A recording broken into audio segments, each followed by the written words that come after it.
The 0-2 pitch, swing and a miss, struck him out. The Philadelphia Phillies are 2008 World Champions of Baseball. And the Sixers win it! Wow!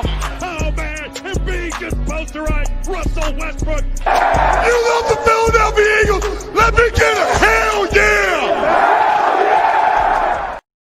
Yo, what's going on, guys? Welcome to Party on Broad. It's your boy Dives, Mr. Crockpot on Twitter. Welcome to Party on Broad. We're going to be breaking down and grading the Sixers' first 15 games of the season. We're going to go player to player. Dylan, Justin, myself will be grading, and you, the fans, will also be grading the players, and we're just kind of create a consensus grade for the first 15 games of the season. Joining me today is my man Dylan, the host of the Faithful Fanatics podcast. Follow him on Twitter at DylanJD98. Dylan, what's good, man? Not much, man. Just wrapped up the Daily Dose a little while ago. Myself and Gint talked about the Sixers-Celtics game last night and how fun it was. So go check that out on TPL's Twitter. Subscribe to the TPL Twitter, and let's have some fun. Let's go. Also joining us today, I think this is your first Party on Broad. I could be wrong. I'm not sure. I think so. Be. We'll see. My man Justin, I'm going to say the host of our TPL live watch parties. He is on Twitter at J_Persichetti. Justin, what's up, man? Listen, I mean, I think it can go without saying, but the Sixers have looked good this year, and it's exciting, and I think everyone should be excited. So I am excited to break down the players. All right, let's start off with Joelle Embiid. Just showing a MVP performance last night. Let's share my screen right here. Let's talk about how Joelle Embiid has looked so far this season. You look at the minutes per game, 31.4 in 2020, 2021. He's averaging 26.4 points a game. His free throws are up. You look at 2018 to 2021, the free throws per 100 possessions are up. You look at the post-ups, 10.2 to 9.8 to 12.5. I mean, that Brock Landis had a terrific tweet just now, like a few hours ago. You look at Joelle Embiid, go follow my man Brock on Twitter at LandisBrock. When Joelle Embiid is getting more than 15 or more post-ups per game, the Sixers are nearly unbeatable. So how do you not give this guy an A+? I'm rolling with an A+. This is especially clutch time. Clutch time is what matters most. The turnovers are down. This guy has the fourth most points in clutch situations. I've just been blown away by Joelle Embiid. The MVP voting is for real. What about you, Dylan? What would you grade Joelle Embiid? I mean, if there was a grade above A+, I'd give it to him, but there's not. So I'm rolling with you, Dives, A+. He's averaging over 26, over 11 rebounds a game, almost 3 assists. And if maybe the most impressive thing is his passing out of a double team. He only had one turnover last night against the Boston Celtics team that knows how to get to Joelle Embiid defensively. Something just fell upstairs. And I was telling Gint earlier, like, he is getting whatever he wants lately. Absolutely. He's eating, especially at the free throw line. When Joelle Embiid is eating at the free throw line, good things happen to the Philadelphia 76ers. What about you, Justin? How would you grade Embiid this year?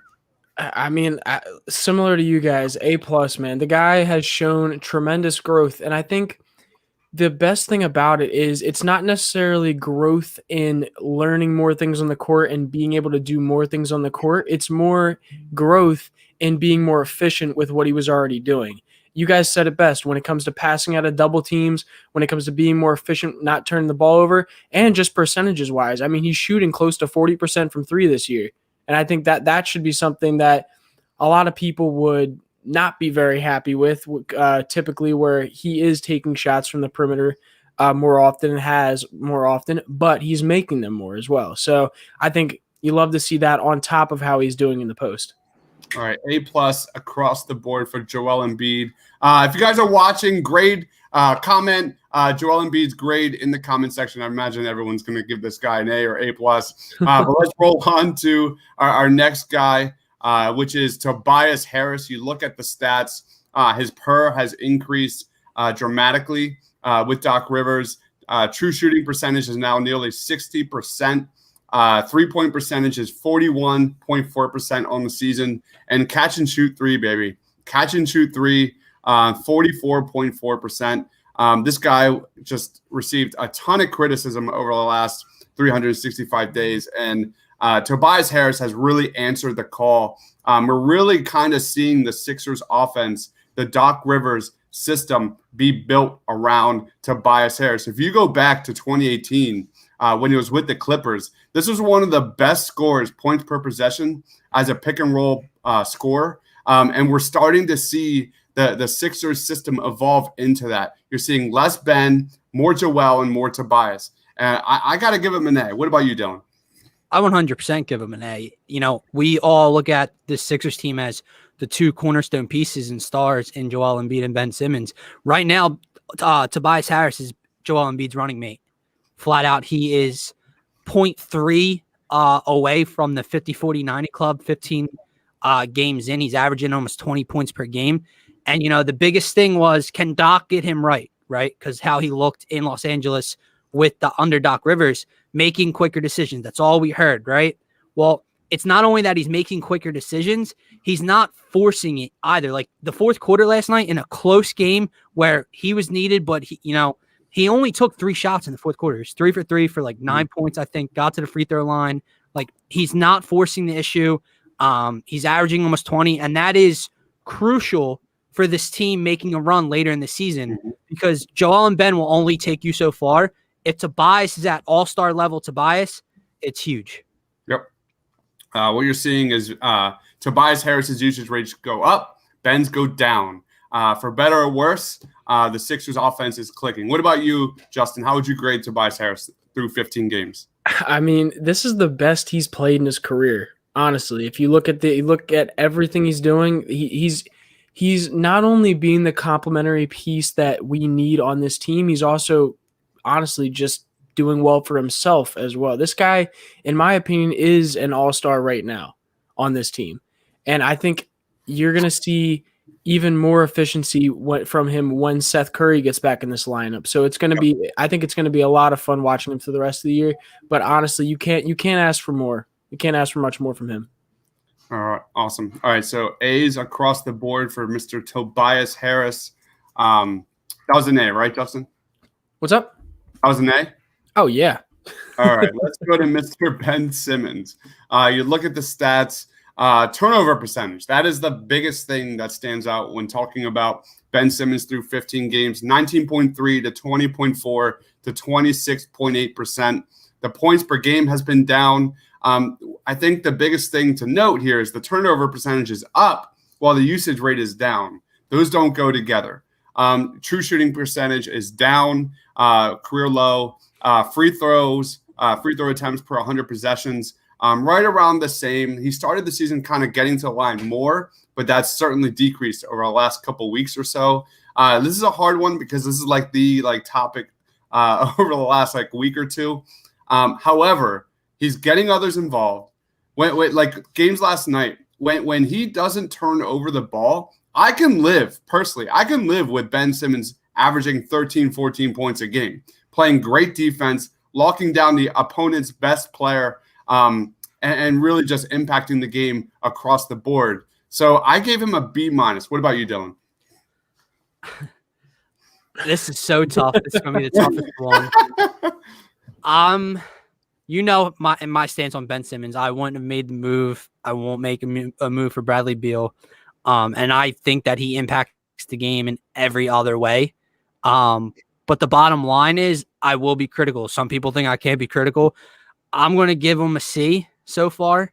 Okay. Because the bottom line is, you pointed out the turnover percentage while the usage rate is down and the turnover percentage is up. That's alarming a little bit. I think he'll clean that up. But the bottom line is 10, 11 points. It's not good enough. I agree. I don't need Ben giving you 24, 25, like some people want to say. I don't need Ben chalking up threes or even a mid-range shot. He needs to finish better around the rim and shoot more efficiently within 5 to 6 feet. Yeah. And so I'll give him a C, man. The offense he can't average 11 when the games mean more. Yep. What about you, Justin? Yeah, I mean, It's tough. I mean, I'm kind of in between you guys. So like, I'm gonna personally give him a C plus. To me, the defense he's playing is undeniably great so far this year, and even earlier in the season, he was doing really well when it came to facilitating for others and wasn't making as many mistakes as he is now. It's weird because it seems like the first few games you saw some more turnovers than you're used to, but like ultimately he was still having decent games when it came to getting other people involved. And then as the season went on a little bit more, and as the last few games, he's getting like +5. So it's like it's obviously like you're gonna worry about that. So ultimately, offensively, when it comes to that stuff, I think you can't give him much higher than a C just because of that. So C+ for me. I think this is really alarming. You know, we talk about the turnovers. Ben Butler says too many turnovers coming from offensive fouls from Ben Simmons. But you look at that like 0 to 3 feet area for Ben Simmons. Like this guy's 6'10". He's super athletic. He should be getting and eating at the rim. You look at 2018, his field goal percentage in 2018 between 3 to 10 feet was 42.7%. Let's go to 2019. In 2019, 3 to 10 feet, it was 36.5%. Let's go to this year. It's now 31%. 31% for Ben Simmons between 3 to 10 feet. That is inexcusable. And to be fair, I'm a Ben guy. I've always been. But we spent all last night during our watch party, Justin, you can attest to this, criticizing this guy. So that's not good enough. That is not good enough. Yeah, it's one of those things where it's like he already was so limited offensively on the court for a basketball team for the NBA, and so it's like he's limiting himself even more when he's shooting this low percentage from that close to the basket, where typically he's one of the best in the league. So it's obvious, like you said, it's worrisome. Like you're sitting there, a guy that already does not bring a lot on the offensive end when it comes to scoring is bringing even less now, and obviously that is not good. All right, so you give him a touch. Right, sorry, Dylan. What's that? He needs some touch. He's got no touch around the rim. Yeah, been saying that, man. I've been saying that, right, Justin? Like, that's all I've been talking about. Like, stop practicing the corner three that you don't even take in the freaking game. Start working on and building some sort of like touch around the basket. Because anyway, that's another podcast. Let's go on to Mr. Seth Curry. Got it. My goodness, Seth freaking Curry has been, I think, the engine of the Philadelphia 76ers. When this guy's in the game, it makes all the world of difference. That's why I feel like it's kind of like unfair to criticize too much of Ben Simmons because so many pieces in and out, so many roles being kind of thrown out the window. You're this tonight, you're that tomorrow. That doesn't work. You know, like think baseball. Like a pitcher can't do that. Like these guys can't really adjust like that. So Seth Curry, though, my goodness, 79.6% true shooting percentage, 17 points per game, a career high. 3-point percentage is almost 60%, and a ridiculous catch and shoot 3-point percentage of 69%. Very nice. But that is one of the most astronomical numbers I've seen from a guy like Seth Curry. And of all of those things, what I've been so impressed with regarding Seth Curry is his ability to put the ball on the floor. How many times have we seen when the games he's played to put the ball on the floor during clutch moments and get a basket and get into the paint and get a layup? Things that the Sixers haven't had in a long, long time. For me, he's an A+. What about you, Dylan? I mean, it's hard not to give him an A or an A+, right? Like he's playing more minutes than he has in his entire career. He's a starter now. He's averaging like 17 points a game. And you know, before the COVID thing hit and the injuries hit, he was obviously Tobias has been his running mate too, but he was a guy that when Joelle couldn't dominate or Joelle wasn't cooking a night, he was a source of offense outside of Joelle Embiid, which was huge. 69% catch and shoot from three. That is unbelievable, especially Dives, how you alluded to, when you play next to a 6'10" point guard who can facilitate, especially in transition, as Ben Simmons can. So, yeah, Seth Curry, A plus, whatever you want to call it. He's been unreal, and I hope he plays Friday night. Amen. What about you, Justin?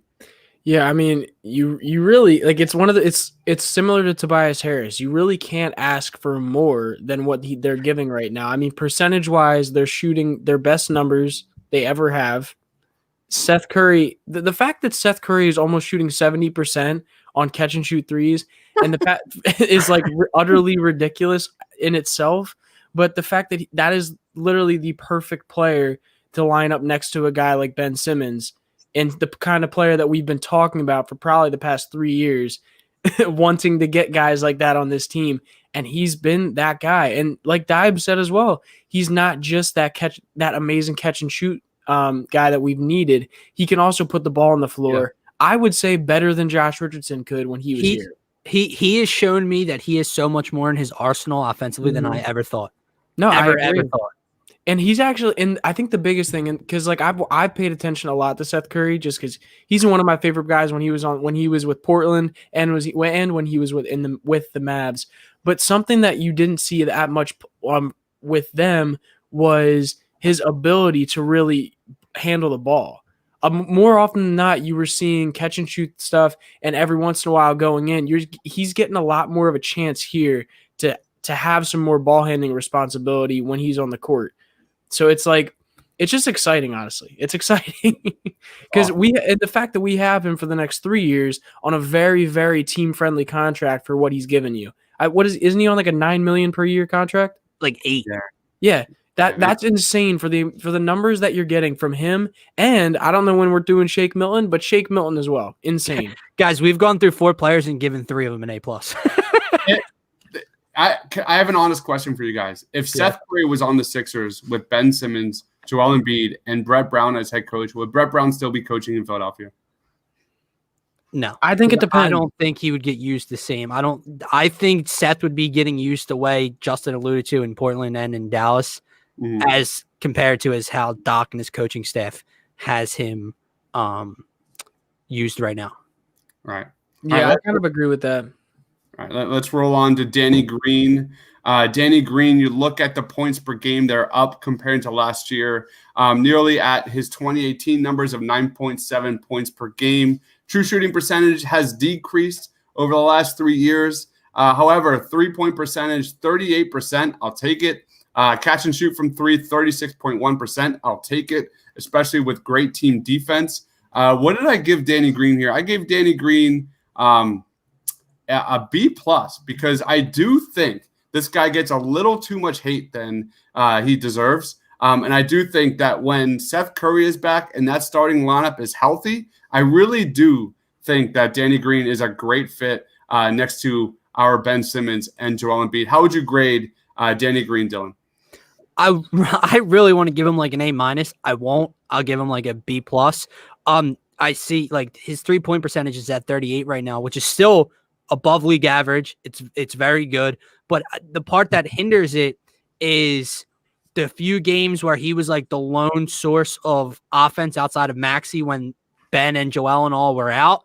And he had terrible shooting nights. Like the Denver game and the Atlanta game, he was awful. So like he's like 0 for 8 or 0 for 9 or whatever from 3. And even the night he scored 9, he hit 9 threes. He put up like 21 threes. So I don't think the 3-point percentage of the whole season tells the story. I think he's been really good. He's also he had 6 rebounds last night. One of which was offensive late in the game, kick out the Shake, and Shake drives and gets fouled. I remember the Miami overtime game. He had 2 late offensive rebounds, Dakota Mathias and Isaiah Joe threes. Danny Green on the offensive glass late in the game, like situational basketball, has been huge. I completely agree with that. And that's funny because I think I mentioned that in the live stream last night about Danny Green and his rebounding in clutch moments. That's something that something kind of surprised me. I mean, mind you, he is a very smart basketball player, but like I just didn't he's kind of taken, and this is obviously a different player altogether, but James Ennis, when he was with the team, that offensive rebounding, in games that are in big moments. That's what I'm seeing that I can remember from James Ennis. So like ultimately, I personally my grading of him would be a B+ as well. He's given you the numbers that you've kind of expected lately, and I honestly think they're going to rise as the season goes on more, as we get more chemistry. And I also find it hilarious how much Sixers fans just murdered him in the beginning of the season when like everyone's trying to find their spots, everyone's trying to figure out where they're meant to be on the court and where they're going to get their shots off, and everyone's just bugging out. And he would add that like I'm just like, man. It was the fact that they were getting like wide open look after wide open look from three, and Danny Green I think missed all of them. But my only counter argument to Dylan is that like Danny Green's not some isolation scorer. Like he should never be relied on in a situation to get a bucket. You know what I mean? So that's, to be fair on Danny Green's end.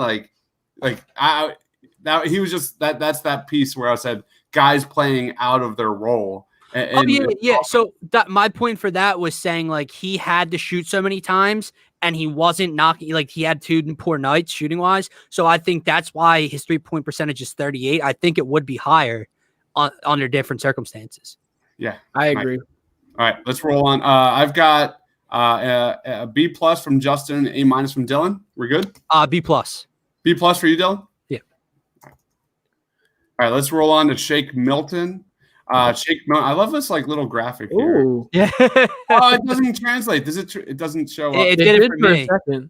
Yeah, it's like when you switch to the slide, it moved it. All right, now it's going. Yeah. All right, Shake Milton, man. Oh my gosh, you talk about pick and roll points per possession as a ball handler and scorer. Went from 0.46 in 2018, 0.9 in 2019, and then 1.1 this season. His points per game has skyrocketed, as we really all discussed.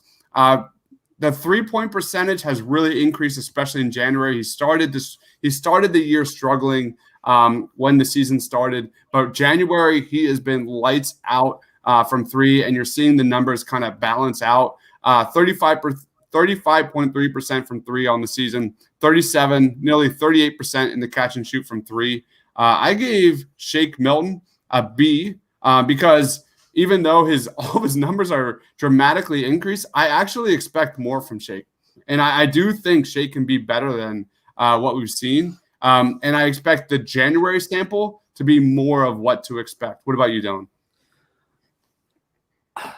I'm going to give Shake a B+ to an A. I'll go B+ again. Same with Danny Green. Look, the last 5 or 6 games, he's getting whatever he wants offensively. He's playing free, as Doc alluded to before the year. He's in serious contention if this keeps up for 6th man of the year. He's averaging 16.8 right now, as your graphic shows, Dibes. Before the season, I said I think he would average 16 to 17 on the daily dose. So hopefully, that stays right where it is. I think that's a great number for your 6th man. The only part of Shake's game that pisses me off still is like you saw it twice last night, right? Where when he's in control of the offense and he crossed half court, he picked up his dribble, his defender came up and he tried to like throw a bounce pass to Tobias or Danny Green, whatever it was, plucked the other way, bucket. And then late in the game, they got a 2-on-1. He gets the feed from Tobias and like double clutches in midair and tries to throw an oop to Tobias over his head out of bounds. Like Shake as a passer isn't good enough to, run this team's offense. Mm-hmm. Shake off ball, like almost 38% catch and shoot percentage. If Ben's running the offense, he can't wear Maxi. Shake gets the ball in the half court set, goes to work. That's where I like Shake Milton. Now, can I ask you a question based off that? Do you think that's something that he can grow in this offense, or do you think that it's kind of a thing that you're like, okay, he just don't got it at that point guard spot? Like, yeah. What are your thoughts on that? I mean, he's still so young, and I haven't seen a large enough sample size to say no, he can't. Mm-hmm. But from what I see, I don't like him being the true point guard when Ben's off the floor.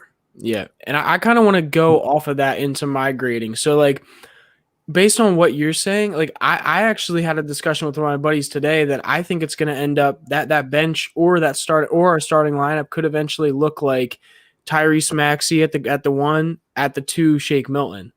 whether you're talking about the bench or the starting lineup in years to come. Just because it's looking like Tyrese Maxi has a really good handle and does have a knack for getting other people open or seeing when they are open. Now we'll obviously see that grow possibly, and I'll be the first one to say I did not expect that from him coming into the league, and I don't think many people did, being what his role was at Kentucky. But anyway, to Shake Milton's degree, I do think Shake Milton has a chance on growing in his ball handling, and I have been very impressed with the offensive load he's been able to take up and produce so far this season. Although I did expect that. This is about what I expected him as well to be averaging this year. And I think he's going to eventually average even more once the lineup kind of gets really figured out.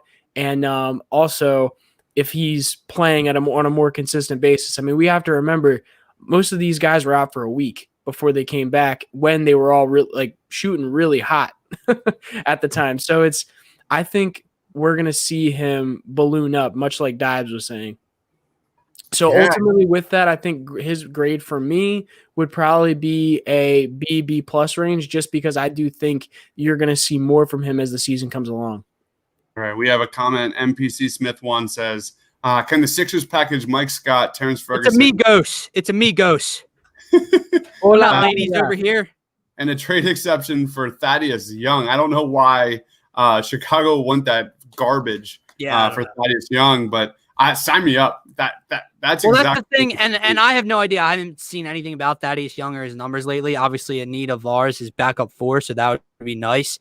But like a lot of things that fans like to do, not calling myself a fan, but like, they like to, what can the Sixers get?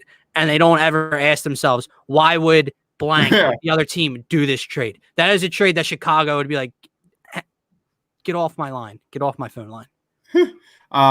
Thaddeus Young, 10 games, 10.4 points a game.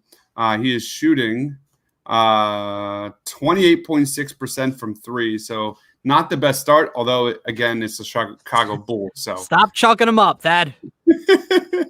I mean, right now he's shooting pretty efficiently, though, I will say. He's shooting 57%. So that is a good fit, though. If he can get that 3-point shooting percentage up, he's been around league average, roughly. So if he can be in some sort of trade package, that's definitely an option, because I do think the Sixers need. I like what we receive. I just don't think Chicago takes those 3 players at all, or 2 players in a pick. All right, let's roll on to Mr. Dwight Howard. Let's look at the stats. We have pick and roll points per possession as a roller to the basket, 1.06 in 2018, 1.3 with the Lakers. This year he's at 1.06, still like among the top percentile in the NBA as a roller to the basket. His points per 36 minutes, right in that Lakers range, which is what you want to see. Turnover percentage, that's something that really stood out with Dwight Howard. 24.8% turnover percentage, really hot and cold with that. And then his offensive rebounding percentage is still among the top in the NBA. I think it's like number fourth best in the NBA. He showcased that last night against the Boston Celtics. I gave Dwight Howard a B plus, even though like there are times when he just gets stuck in foul trouble, and it really kills the Sixers. Like when in the games when Joelle Embiid is not playing and Dwight Howard gets in foul trouble, they're done. The Sixers are done. Their offense is done. Their pick and roll defense, rim protection, rebounding is out the window. So although when he's playing well, like we saw last night, I gave him a B plus. What about you, Dylan? I'm gonna catch some heat for this one. Listen, I love Dwight. I love the addition. I love the value. I love everything about it. He's by far the best backup center we've had in the Joelle Embiid era. He does protect the rim pretty well for us. It's like that's his job, right? Protect the rim when Joelle's off the floor, clean up the glass, maybe get a putback dunk or whatever. My issue with Dwight sometimes is, you alluded to the foul trouble. It's like he has rocks in his head sometimes. Like, I don't know. He does what Daniel Tice does when he fouls. Who, me? Yeah, you. Like, stop holding his arm down, Dwight. It's situational. Like, stop. Also, I saw him throw about a 2-foot jump hook off the bottom of the front of the rim last night in the fourth quarter. And I also saw him throw a jump hook so hard off the glass last night. Boston took it for like a transition bucket. Dwight, if you're listening, when you get the ball in the fourth quarter of a close game, it's a dunk or pass it. No more jump hook. No more trying to draw. No more trying to draw contact so you can stand 18 feet behind the free throw line. Okay, I love Dwight Howard. I love his role, but I need him to stick to more of his role late in the game. Less field goal attempts. So I'll give him a B. All right. What about you, Justin? You know, something I want to bounce off of what Dylan was just alluding to is that Jason Blevins, our beat reporter for the Sixers at thepaintedlines.com, by the way, he asked him a question during a press conference the other day when I think Dwight had like 18 boards in the game. Was it 16 or 18 boards when Joelle was out, and he only had two fouls. And it was that thing where it was like, hey, what are you doing better right now than in the past to not get as many foul calls on you so you can stay in the game and help out the team? He was like, honestly, he's like, the biggest difference is the hand placement and making sure his hands are out of the way early so no one can get positioning on him. But also, I think it has a lot to do with the fact that you got to remember, he started playing in this league at a very different time where physicality was allowed under that rim, where you were allowed, it was a muscle match, and he was winning that muscle match a lot of times. So I feel like at times, like he gets to use an old techniques that he used to have, or he just honestly just tries to use his body. And look, you just get so many ticky-tack fouls nowadays at a big man. And that's something else we've talked to. I think Dives has mentioned it as well during the live streams, that big men are just like the game is almost trying to get big men out of the game. But with the amount of fouls that are being knick-knack fouls. He gets no love. No, exactly. But he gets no love. Think about it just like Joelle Embiid getting foul calls on him when he's down in the paint. Like that would be Dwight Howard on Joelle. Yeah. If this was the case. So it's like it's similar stuff like that. It's just that's where the league is right now. So it is tough for him to be like that. But I think the biggest thing that you need to pay attention to is those offensive rebounds that he's getting for the Sixers.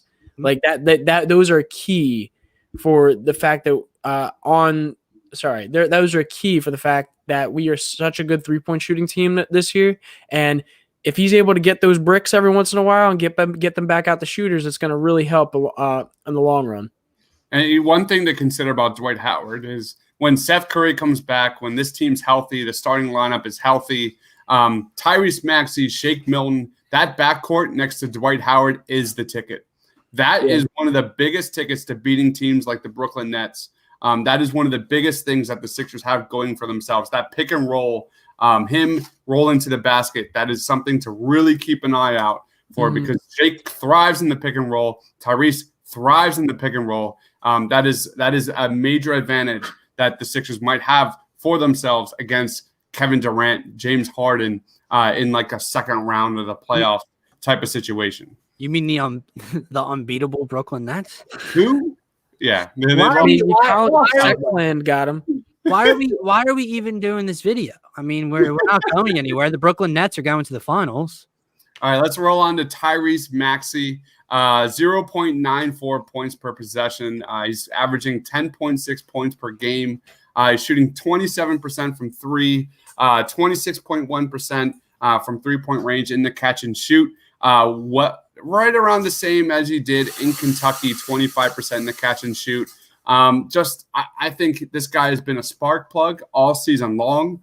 Not much can be stressed enough that he has just blown away expectations so far this season as being the 21st pick in the draft. Me, Austin, and Tiago were really high on this kid, but even that, I had no idea that this just turned 20-year-old would be able to just be so fearless at penetrating, attacking downhill, getting to the basket.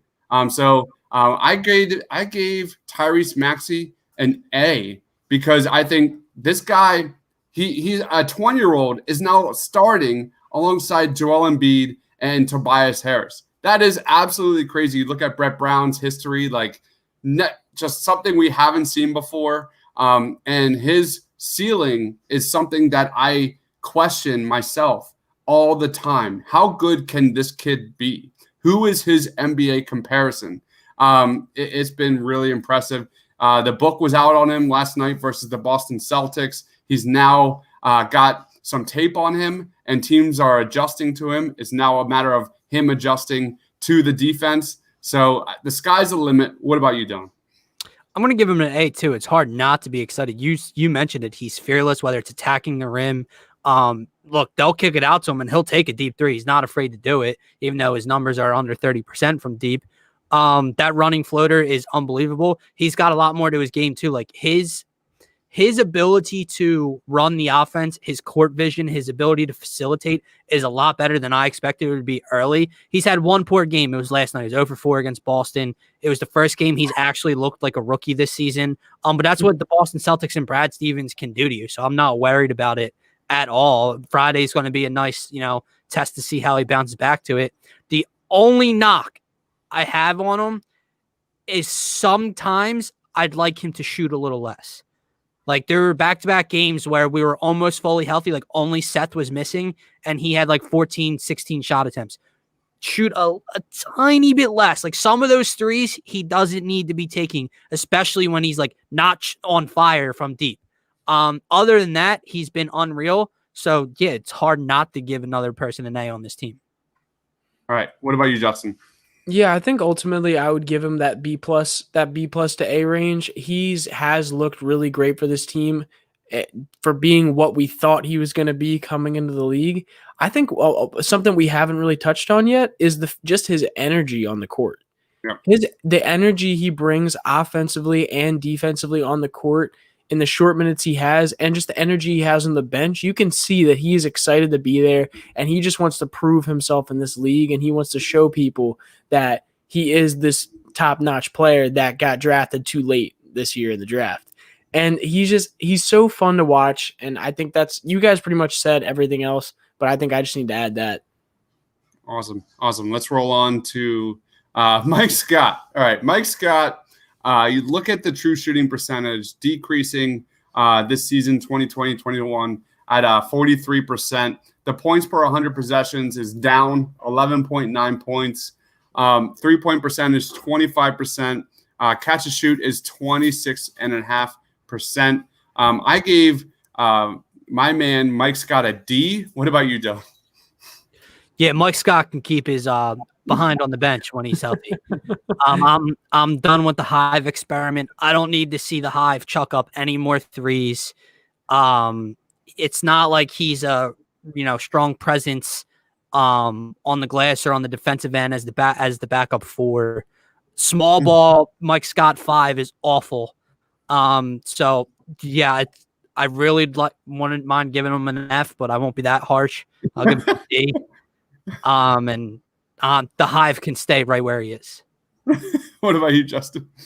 Yeah, Mike Scott, and I talked about this last night too. He's been disappointing. I don't know if it's age. I don't know if it's the offense. I don't know if it's what just it is. I don't want to cut you off. I think it's just Mike Scott. I think that 2018 year, like remember that game he knocked down the corner three against Brooklyn in the elimination game. Yep. I think that was an anomaly that year, and I think this is just Mike Scott. I mean, we do have to remember that Mike Scott, when he was being traded for, he was a throw-in piece in the Tobias trade. So, like, we have to understand that it's not like when we traded for him that we expected this superstar or even, like, good role player. We expected a guy that's a throw-in for a guy that was scoring 20 points per game that year. And I think what he gave us that year was more than what we expected out of him. Mm-hmm. I think just and of course that was his contract year. So the next year he gets paid and he gets brought back to the team because they expected the same thing out of him, and that did not come to fruition. I was hoping that coming into this year and a new offense, getting a new chance on this team, that he was going to come out just firing and coming out really well, and that's just not what's happening. And I mean, there is a reason why Doc Rivers was willing to part with him in his first stint with the Clippers when we first traded for him. So I think there's a very good chance that he is traded at some point this season. Obviously, to me, it just depends on who. And if he's not, I'd be surprised. What are we trading him for? An air pump? for the ball. Once again, he's going to be a throw-in piece. He's going to be a throw-in piece. What would you grade? My grade, it's hard because I do like Mike Scott, but I got to give him probably what's up? Say F, do it. All right. Mike, you got an F for me, bud. There it is. You got an F. We have Pandole saying things are simple. The ball in the Milton's hands, and you're sure the attack. He has to play more. Scott and Ferguson are both expiring, plus Chicago's on the rocks right now. If Chicago doesn't turn things around, they may start to sell. We'll see. Abe Link says, my boys. What's my man. What up, Abe? What's going on, Abe? I would even throw a draft pick. No, thanks. No. Are you saying for getting rid of Mike Scott? No, I not for that. So we were for not for Thad Young. Oh, okay. Yeah. Never forget the Celtics Christmas game when he fell into a fan and drank the fan's beverage. Was that whiskey on the rock? Yeah. Right? It's whiskey, right? That was awesome. That's the kind of stuff that people were so excited about, though, too, because it's like, damn, he's a Philly dude. He's just having fun out there. We love to see it. That's our TJ McConnell kind of player. You know what I love to see? The ball go through the hoop. That's true. Me too. All right, let's go on to Matisse Thybulle. We're wrapping it up here. Points per possession, points per 100 possessions are down 17.4 at Washington to 11.5 his rookie year to 9.4 this season. The first thing that you notice about Matisse Thybulle is the shooting, 25.9% from three, 26.9% from three in the catch and shoot. And true shooting percentage is way down, 43.9%. I gave Matisse Thybulle a C because although he's playing really good defense, he's getting legit rotation minutes against the opponent's best players. I think he can be better than that, and I just question his fit in Doc Rivers' system. What about you, Dylan? Yeah, I'm going to go a little lower than you and go C minus. Look, defensively, he started slow, but I think that was just because of the ankle injury or whatever in a short camp. He's picked back up defensively. The shooting is the thing. Like, we were talking a lot, like Ginton and I were saying, if he can shoot even like 38%, 37.5% from three, he could take someone not to be named minutes away from him. And he's shooting under 26% from three. So that is the area that I'm Matisse Thybulle isn't going to give you a lot at all offensively. He's going to average single digits, right? But the hope for him is that he plays solid defense and he hits an open three every once in a while. And he's not doing that. So C minus, I think he can improve throughout the course of the season and hopefully get up to that, 36%, a little higher, 3-point%. What about you, Justin? Yeah, I think obviously this season has been disappointing for him so far. Ultimately, I would still give him a C+, only with the fact that he is giving you that defense that you would expect from him and what we drafted him for. Obviously, we want him to shoot better, but that's just not happening right now. I was watching Danny Green's podcast the other day, and he had Matisse Thybulle as a guest on there. And the nice thing about Matisse Thybulle, and they both were talking about this, is he really does know his role. He knows what he's going to be in the NBA, and he knows what he wants to be and what he wants to get better at, and that is shooting, and that is like being an all-around better player for what he is for the team. And I think eventually that will come, and I think as he grows in the league, he's going to become even better from three. He already has the shot down, and we even saw last year at times when he was a capable shooter. He just has to get in a rhythm, and I think that'll come if he can carve out some minutes for the team. All right, let's roll on to Furkan Korkmaz, Dylan's favorite player. Look at points per 100 possessions down from last year and the year before that, 15.8. That 3-point shooting percentage, man, that is not good enough, even though we know he's been fighting injury and all that. Minutes per game has been down as expected. When Furkan is not shooting, I got to give him a D-, especially about the guy that we're going to be talking about last, has been thriving in the pick and roll and thriving in the catch and shoot. I give him a D-. What about you, Dylan? Nicole, don't do it. Don't get people riled up. Oh, man. If Nadir was watching, if only. All right. Dobbs, would you give him a D? I give him a D-. I don't know.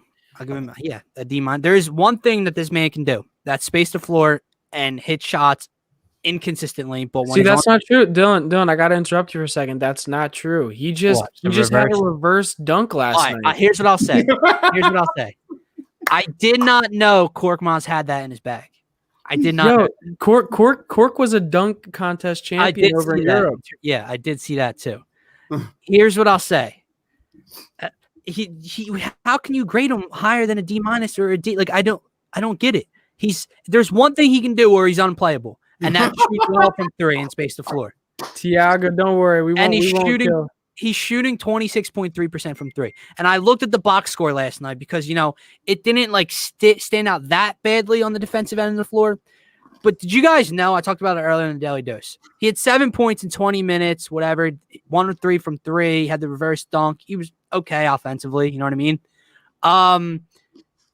Our entire team had a plus minus of a plus. Some plus 20, plus 17, plus 15, plus 2. There were 2 guys that had a minus. Shake had a -2. Korkmaz had a -9. He was a -9 in 20 minutes. Do you know how hard that is to do? That's a hard thing. Guys, Tyrese Maxi and Matisse Thybulle didn't score last night, and they were a +2. He scored 7 points and was a -9 in 20 minutes. Like, it's not like it was, oh, well, look who was out there with him, blah, blah, blah. The defense was slacking. The rest of the team was unreal from the plus-minus perspective. He was a -9. He is unplayable if he's not shooting well from three, and he's not. He's just not. Nadir is here, and he said he just played 4 games. It's hard to take Dive serious. Nadir, it's hard to take you serious when you told me by February he's going to play a crucial role in this offense. Okay. More Isaiah Joe. Yes, thank you, Tiago. We're about to get into that. I love Korkmaz. I do. I want him to succeed. It's not like I'm actively rooting against Furkan Korkmaz, but the numbers speak for themselves. When you put him against a real playoff team, which is what we're talking about here. Who the hell cares about the regular season? We're talking about getting ready for the playoffs. Furkan Korkmaz can't play against these teams, period. Nadir, don't attack Ben Simmons when I ask you this question. Don't direct the question in a different way. What would you grade him? 4 games, okay? And I'm grading through the 4 games. He's shooting 26% from three. He was a -9 last night. By far a team worse. Dudes were +20, +17. What would you grade him through 4 games? If we're a joke for doing that. And to go off of that with Dylan, and I understand Nadir's point in a way where it's like, okay, yeah, it's only 4 games, but that is what we're grading off of. We're grading off of the beginning of the season right now, and based off his numbers to start the season, yes, he's had injuries. Yes, it's a new offense, but realistically, and for a guy that is only a catch and shoot shooter for this team right now, for a guy who's supposed to be just a catch and shoot shooter, it shouldn't be as hard for him to find a spot in this offense, at least to this point. And he should be having better numbers. So I kind of agree. I think he's hovering around that C+ to D+, and or C- to D+, because realistically, if he's not shooting well, he's not a factor for this team. I love how the focus is no longer I'm the biggest Cork hater. It's now Dibes. I know. What the hell just happened? I love it. All right, Nadir just said Dibes is the biggest Cork hater. Yeah, ever. you are. Yeah, you are. Nah.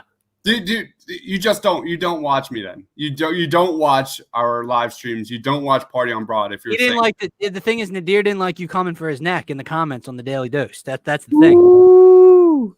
He's not wrong. Justin, what was your grade for Furkan? I'll give him D+. Yes. All right, D+ for Furkan Korkmaz. And to wrap it up, let's go to my man Isaiah Joe. Sorry. Best comment of the night.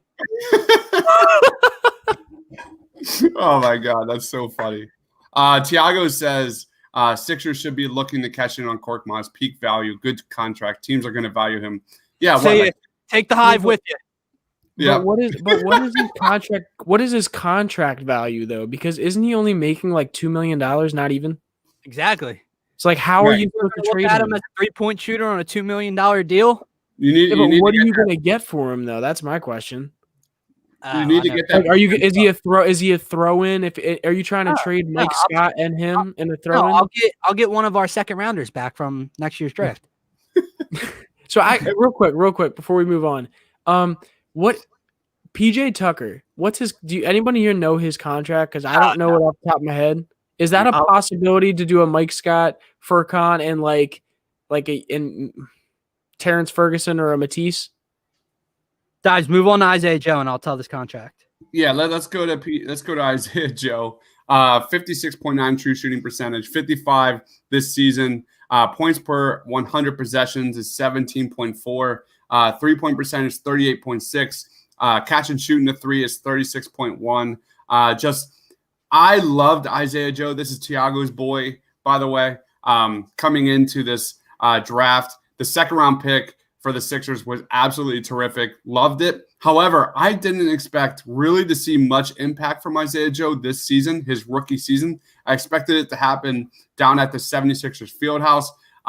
But this guy has blown away expectations, especially like he actually thrived a little bit in the pick and roll with Arkansas, and he actually has been doing it as well with the Sixers this year. I gave Isaiah Joe an A. What about you, Dylan? PJ Tucker is making just under $8 million this season. Isaiah Joe, I clowned him a little bit on the Daily Dose earlier in the season, simply because I didn't know anything about him coming out of Arkansas, and just listening to you guys, I was like, oh, sharpshooter coming off the bench, and it was clank, clank, clank. But I think you watched the Daily Dose because that kid's a flamethrower over the last like 4 or 5 games. So yeah, I'll give him an A minus, somewhere around that range. He's also a lot better defensively than I thought. If he gains a little bit of weight, he can actually be a role player going forward, which I like. So yeah, Isaiah Joe greater than Furkan Korkmaz, and give my man his minutes back, Doc. What about you, Justin? I think ultimately with Isaiah Joe, he still does have room for improvement. Obviously, he's a rookie. Just in these, if we're just grading these first 15 games, there were times where he was a little bit inconsistent from three, even when he was getting his big minutes on the court. So I would say give him a B+, but ultimately he's been more than better than what we've asked for him coming into the year. So I'm excited about him ultimately. I think he's going to be a good player for this team, and I think he's going to be around for a while. All right, that is our player grades for the Philadelphia 76ers. Let's get to the consensus grades. Give me 1 second while I pull it up. The consensus grades are A+ for Joelle Embiid, A+ for Tobias Harris, Ben Simmons a C, A+ for Seth Curry, B+ for Danny Green, Shake Milton's a B+, Dwight Howard's a B+, Tyrese Maxi's an A-, Isaiah Joe's an A-. Then we got a couple D's from Mike Scott, Furkan Korkmaz, and a C from Matisse Thybulle. Yet Sixers Twitter is as volatile as ever. And you look at these grades, the Sixers are the best team in the Eastern Conference. First 10-win team in the Eastern Conference. But the hell do we know? That was really the point of this entire experiment, was to be like, what the hell are we doing, guys? What are we doing? This team is literally thrown into a world of COVID-19 where the guys are playing out of position, not playing their role. They're learning on the fly, literally, and they're 10-5. And we're grading this team A's, B+, and there's so much more positives than negatives on this team. And you're about to get a 70% catch and shoot 3-point shooter back. Yep. All right, let's end with plugs. Dylan, you're up.